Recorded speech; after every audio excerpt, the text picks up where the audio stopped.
Hello Idol, I am Kiami. Alam niyo po ba kung paano makuha ang bagong border ngayon na Ninja's Journey Border? Kung gusto mong makuha ang bagong Limited Ninja's Journey Border, ay kailangan mo lang ng tatlong apps na ito, ang Indonesian VPN, TikTok at Gmail. Kung meron ka na ng mga apps na ito, ay simulan na agad natin. Una ay pumunta sa Play Store at i-search ang Indonesian VPN.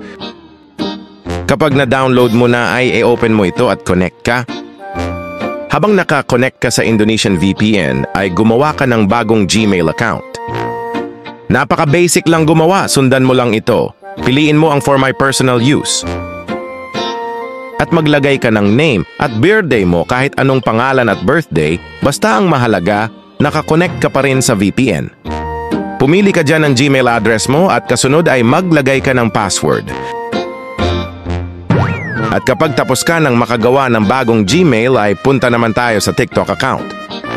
Switch account lang dahil magsa-sign up tayo dito at dapat nakakonect ka pa rin sa VPN.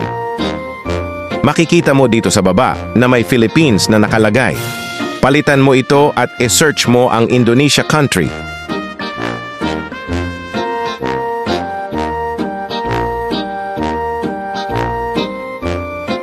At kapag na-switch na sa Indonesian country ay pindutin mo lang ang continue with Google at gamitin mo ang ginawang Gmail.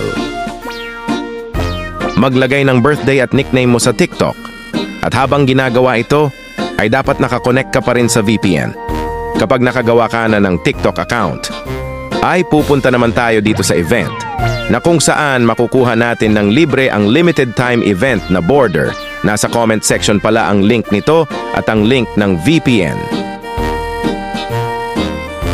Kapag andito ka na sa event na ito ay gawin mo lang ang mga task. Ang unang task ay mag-open ng MLBB. Kita niyo may 10 points agad tayo. Ang pangalawang task naman ay I like ang video post ng MLBB Indonesia.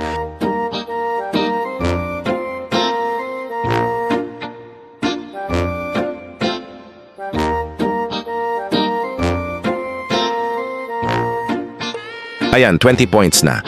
At ang last task dito ay kailangan na i-share mo ang event na ito at pwede rin na i-copy mo ito ng 3 beses.